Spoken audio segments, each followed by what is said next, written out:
My fiancé live-streamed her bachelorette party. He's pathetic in bed. Should I even marry him? She sneered as her friends laughed. Don't bother, I commented. Then I sent the video to her dad and canceled the wedding. Seconds later, her maid of honor was calling me in panic. Hey everyone. Before we jump into today's video, I need your help. We've noticed the channel is losing some traction, and subscribing is one of the best ways you can support us. It's quick, free, and it helps us keep bringing you awesome content. Your support means the world. Let's keep this channel growing together. Thanks so much. Now let's start the video. Hey Reddit. My fiancé went live on Instagram during her bachelorette party. She started mocking me and asking if she should even marry me while hundreds of people watched and laughed. Also bragged about hooking up with her coworker. I screen recorded everything and canceled our wedding. Strap in because what followed was complete chaos. So this happened about 4 months ago, and I'm finally ready to share this absolute train wreck with you guys. I, 30 male, was engaged to Dora, 29 female, for about 8 months. Thought we had a solid thing going. You know, the whole adult relationship where you split bills, plan vacations together, and argue about whether we need the expensive paper towels at Costco. I was literally sitting at my kitchen table Thursday night, laptop open, paying the final $3,200 deposit to our wedding caterer. Yeah, that's real money we're talking about here. I'm doing the responsible adult thing, checking items off our wedding spreadsheet, because of course we had a color-coded spreadsheet, feeling pretty good about life. My phone buzzes. Dora is live on Instagram. Now Dora and her crew went to some fancy Airbnb in the mountains for her bachelorette weekend. I'm thinking it's going to be the usual stuff. Mimosas, silly games where they make her wear a sash that says, Future Mrs. O'Brien. Maybe some embarrassing photos I'll get to roast her about later. Standard bachelorette content. I click on the live stream, and there's my fiancé front and center, wearing that exact sash I just mentioned. The camera's being held by her maid of honor Lexi, who's clearly had a few. There's like 200 plus people watching this thing.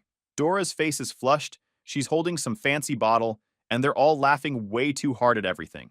Then Lexi, being the absolute genius she is, decides to get deep. Okay, real talk, she slurs into the camera. You're getting locked down next month. How does it feel? Here's where my life took a hard left turn. Dora takes this dramatic swig from her bottle and goes, Damien's great, you know? He's so stable. And guys, the way she said stable, like it was a medical condition, like being reliable was some kind of personality disorder.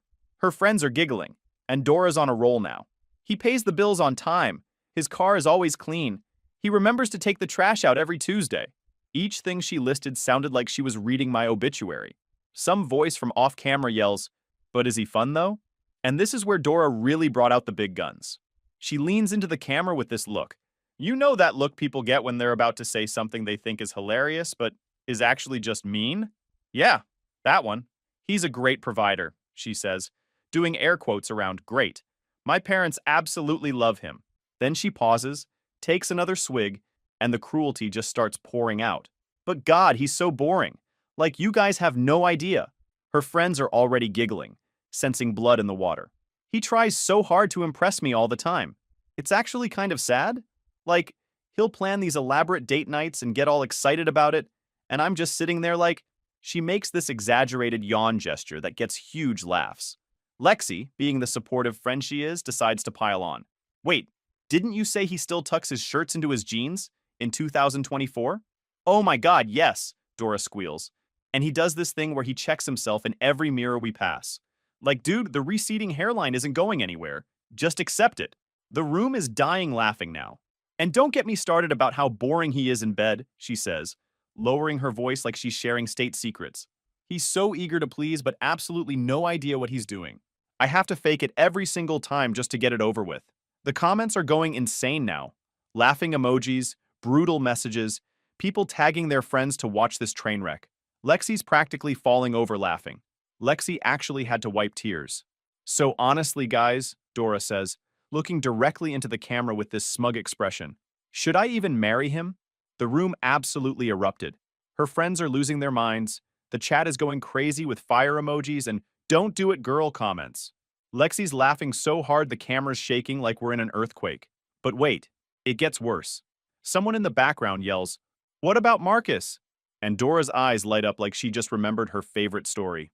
"Oh my God, Marcus!" she practically squeals. Marcus is this guy from her marketing department. I'd met him at a couple of company parties. So last month at the company retreat, she starts, and I'm sitting there thinking she's not about to say what I think she's about to say. But she absolutely did. With 200 plus people watching and the comments going crazy, Dora proceeds to give a play-by-play of hooking up with this guy in a hotel room during her company retreat. She's laughing, her friends are shrieking, and she's giving details that would make a sailor blush. The thing is, I already started screen recording. Call it instinct, but something told me I was going to need proof of this conversation later. And me? I'm sitting there. Deposit confirmation email still open on my laptop, watching the girl who was supposed to be my wife soon perform our relationship like it's some kind of stand-up routine for internet strangers, while also confessing to cheating on me. She wasn't asking the question to be funny. She was asking because she genuinely didn't know the answer. And she was asking 200 plus random people on Instagram instead of, the guy she was supposed to marry in 4 weeks. Oh, and she'd been cheating on me with her coworker. That's when something just clicked off in my brain, like a circuit breaker flipping. The background noise of my apartment, the hum of the fridge, traffic outside, all just went dead silent. I was logged into my main Instagram account, the one with my actual face as the profile picture. I typed exactly 2 words into the live chat. Don't bother. Then I closed the app, but not before I saved that screen recording to my phone. Then I closed my laptop and just sat there for a minute. My heart wasn't racing or anything. It was more like this weird, calm certainty, like when you finally solve a puzzle that's been driving you crazy. Then the practical side of my brain kicked in, and I realized I had about 12 hours before this whole thing was going to blow up in my face. Time to handle business. First stop, the wedding venue. I opened my texts and found our coordinator, Deborah. Professional woman, probably deals with crazy people all the time. I typed out the most polite cancellation message I could manage. Deborah, this is Damian O'Brien. Please consider this message my formal notification that I am canceling our wedding scheduled for October 12th. I understand the deposit is non-refundable. Please confirm receipt of this message. Thank you. Hit send. Next up, our wedding planning spreadsheet. This thing was our Bible. Every vendor, every deposit, every guest's dietary restrictions. Dora had shared editing access with me months ago. I made a copy to my personal Google Drive, then went back to the original and did something beautiful. I found Dora's name in the sharing settings and clicked Remove Access. Just like that, she was locked out of 4 months of planning. Petty? Maybe? Necessary? Absolutely. The caterer was next. I had literally just sent them $3,200 20 minutes earlier. I fired off another professional email. Hello, further to my payment this evening, the event has now been canceled. As per our contract, I understand this payment and the initial deposit are non-refundable. No further action needed. Regards, Damian O'Brien. 1 hour later, my phone started ringing. Lexi's face popping up on the screen. The same face I just watched encouraging my fiancé to publicly roast me and confess to cheating. I let it go to voicemail and immediately got hit with a barrage of texts. Damian, call me now. What did you do? Dora just got an email from the venue WTF is going on? I put my phone on silent and went to grab a drink. The thing is, I wasn't trying to hurt Dora. I was just answering her question. She asked if she should marry me, and I gave her my honest opinion. Everything else was just paperwork. Well, almost everything else. The next 24 hours were like living through a social media hurricane. My phone became ground zero for the most unhinged collection of missed calls and text messages I've ever seen. Dora tried calling me 53 times. The voicemails went through the entire emotional spectrum. Confusion, anger, bargaining, more anger, then this weird entitled rage like I had somehow wronged her by responding to her question. Lexi was blowing up my phone too, alternating between, "You need to fix this right now," and "How could you be so heartless?" Which was rich coming from someone who was literally holding the camera while my relationship got murdered for content. But the real masterpiece was the group text situation. Apparently, Lexi had created some kind of emergency response chat with all our mutual friends called Supporting Dora. I wasn't in it, obviously, but my buddy Jake screenshotted me some highlights. Lexi. Damien had a complete meltdown and canceled the wedding over a harmless joke. Dora is devastated. He's being totally unreasonable and won't even talk to her. The responses were predictably dramatic. Oh my God, what happened? Sending love to Dora. Men are so fragile. I didn't respond to any of it. Instead, I did some housekeeping that was long overdue. See, Dora and Lexi had this little side hustle making wedding invitations and social media graphics for people. Cute business, except they'd been using my premium Canva account and my Adobe Creative Cloud subscription for the past year. We're talking like $80 a month in software they were using to make money. I logged into both accounts, changed the passwords, and revoked all shared access. If they wanted to keep their business running, they could pay for their own tools. Then I remembered our shared Amazon account.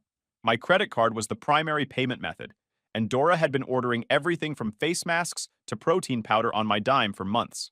I logged out of all devices and changed that password too. Friday afternoon, I heard Dora's key in the lock. I was sitting on the couch reading a book, this biography of some Navy SEAL that my dad recommended. Perfect timing, honestly. She came through the door dragging her suitcase, still wearing the same clothes from the live stream, looking like she hadn't slept. "You have 5 minutes to explain yourself," she said, and she was trying to sound like some kind of prosecutor, voice trembling with this completely unearned righteous anger. "Wait, explain what, Dora?" I looked up from my book. "You asked a question. I gave you an answer. Then I acted on that answer. It was a joke. I was having fun with my friends. It was my bachelorette party." The volume kept escalating with each excuse. Like if she just got loud enough, reality would bend to her will. Was it a joke when you called me boring and mocked my appearance to hundreds of strangers? Or when you lied about me being desperate for validation while your friends laughed along? What about the detailed complaints about our intimate life? Was that all just harmless fun too? What about Marcus? Was that a joke too?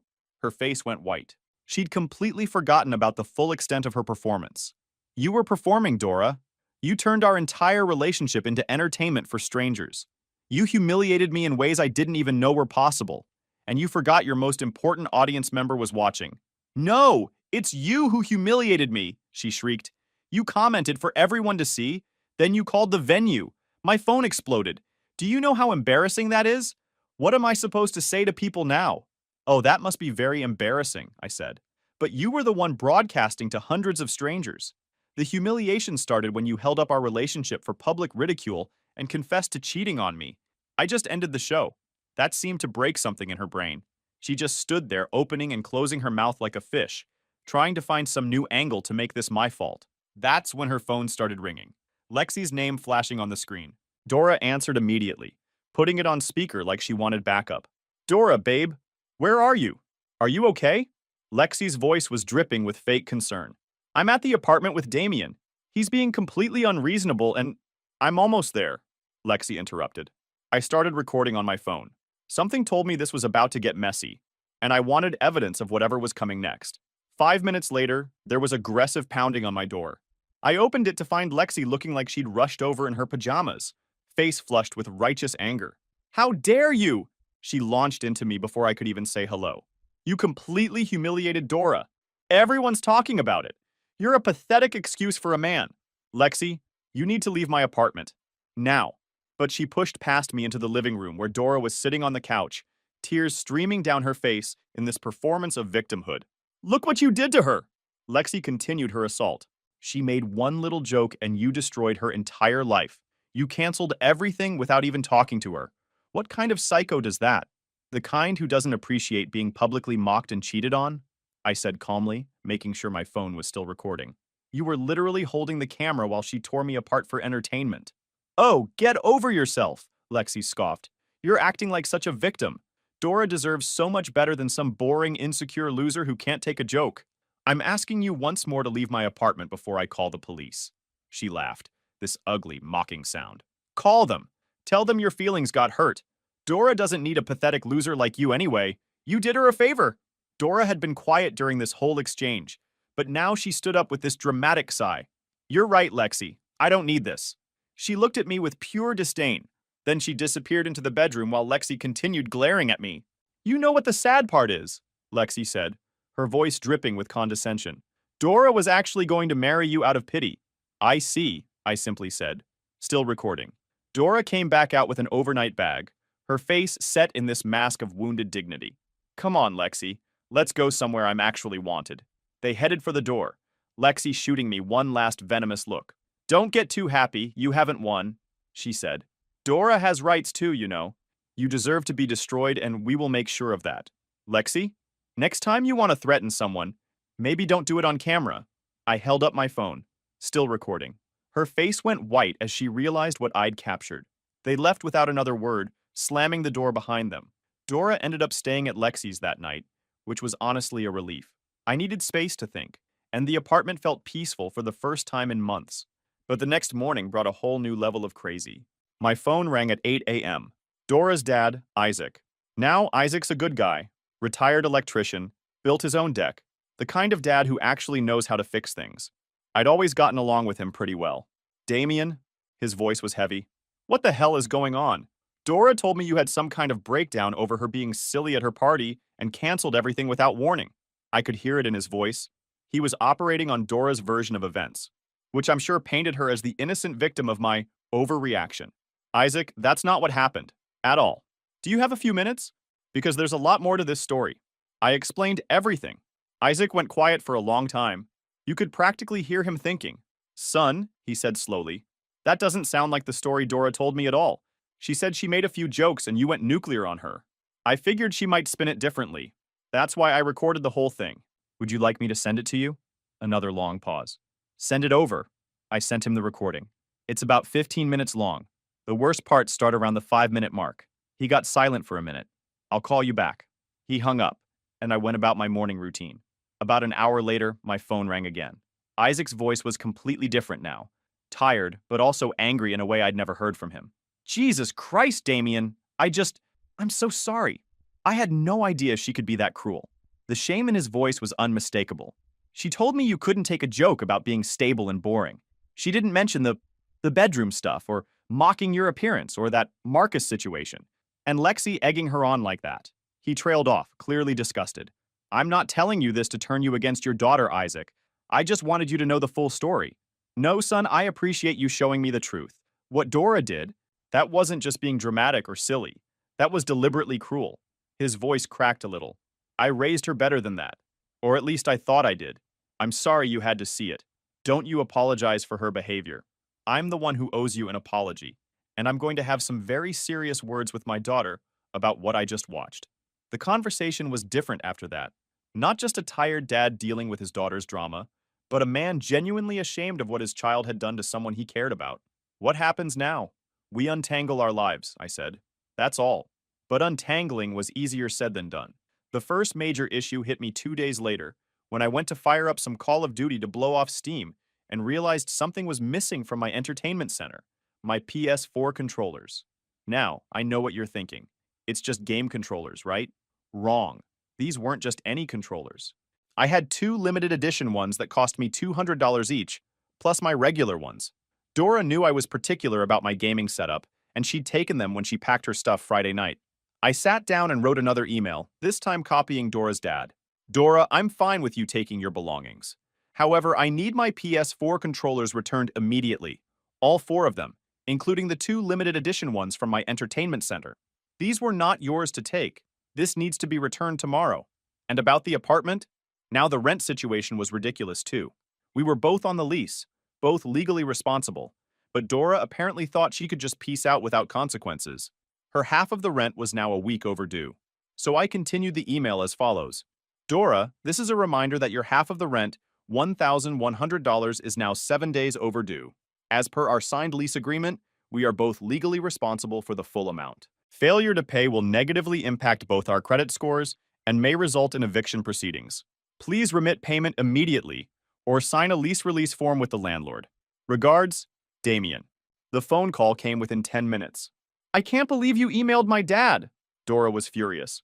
Hi, Dora, I said, putting the call on speaker so I could keep making my morning coffee. Are you calling to tell me you've paid the rent? I'm not paying rent for a place I'm not living in. You kicked me out? I didn't kick you out, Dora. You left after you torched our engagement. Our legal obligation to the landlord didn't leave with you. I'm protecting my credit score. You should be concerned about yours. This is so cruel. You're trying to ruin me. No, I'm trying to pay my bills. Something you once described as a stable and boring. Turns out it's pretty important. I hung up and went back to my coffee. Amazing how peaceful mornings could be without someone treating basic adulting like it was some kind of character flaw. But I wasn't done with my housekeeping yet. That screen recording from the live stream was still sitting on my phone and I'd been thinking about what to do with it. Dora worked at a mid-sized marketing firm, the kind of place that takes their professional image pretty seriously. They also had a pretty strict policy about employee conduct, especially anything that could reflect poorly on the company. I uploaded the recording to Google Drive and sat on it for a few days, thinking. Part of me wanted to just delete it and move on. But then I remembered Dora's smug face as she told that story, how she was treating our relationship and her infidelity like entertainment for hundreds of strangers. So I composed a professional email to her company's HR department. To whom it may concern, I am writing to bring to your attention a matter involving two of your employees, Dora Miller and Marcus Davis. I have video evidence of Ms. Miller publicly discussing inappropriate conduct between herself and Mr. Davis during a company retreat, which may violate your professional conduct policies. The attached recording speaks for itself. Please let me know if you require any additional information. Regards, Damian O'Brien. I attached the Google Drive link and hit send. Sometimes consequences come looking for you. The next phase of this circus involved Dora's mother, Isabel, showing up at my door unannounced. Isabel is what you'd call a classic Karen. Blonde highlights, always wants to speak to the manager, thinks the world revolves around her precious daughter. She was practically vibrating with righteous indignation when I opened the door. Damian Jonathan O'Brien, she started, using my full name like I was in trouble at school. How dare you destroy my daughter's life? She's been crying for days because of what you did to her. I just stood there, leaning against my doorframe, letting her build up steam. She was just having fun with her friends and you couldn't handle a little teasing. You're supposed to be a man. Real men don't throw tantrums over harmless jokes.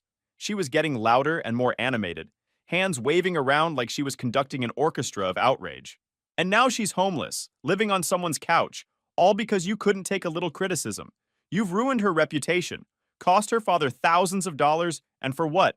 Your fragile ego? I pulled out my phone and started dialing while she continued her rant.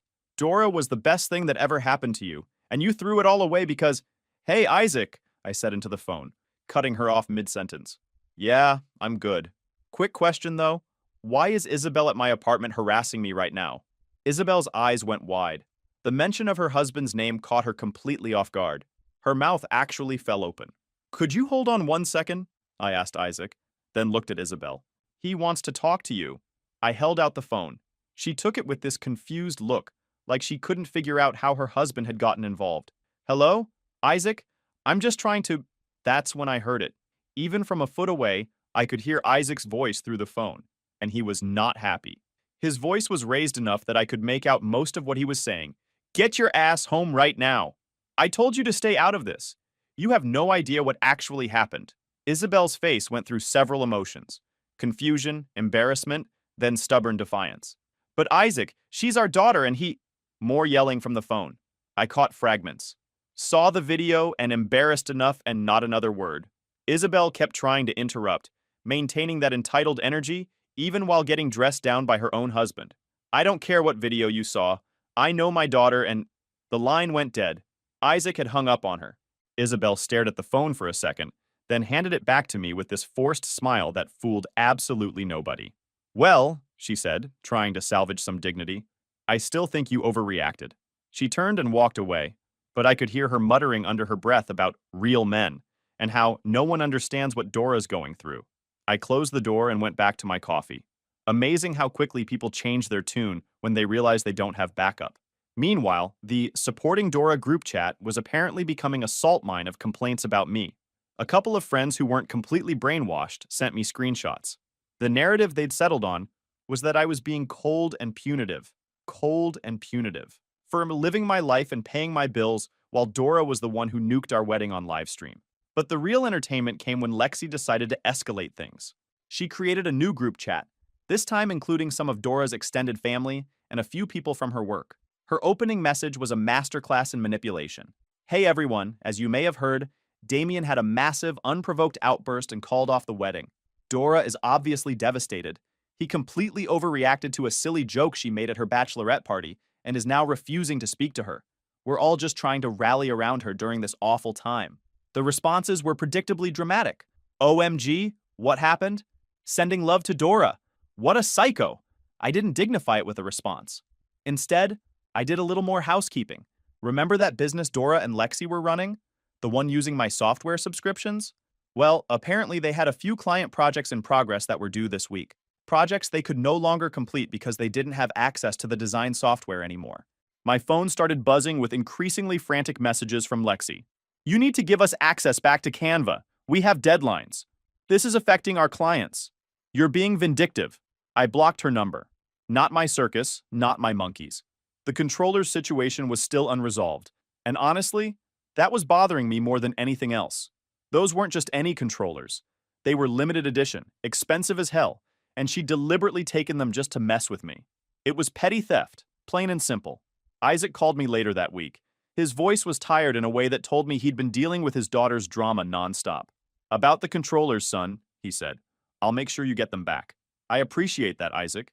She had no right to take them. Let's meet. All three of us. Sort this out like adults. I thought about it. Part of me wanted to just walk away. Let her keep the controllers just to avoid whatever drama was coming. But nope, I'll get my controllers back. The principal matter. Okay, I said, but I'm not negotiating anything except getting my stuff back and settling the financial stuff. Everything else is done. Understood. I'll set it up.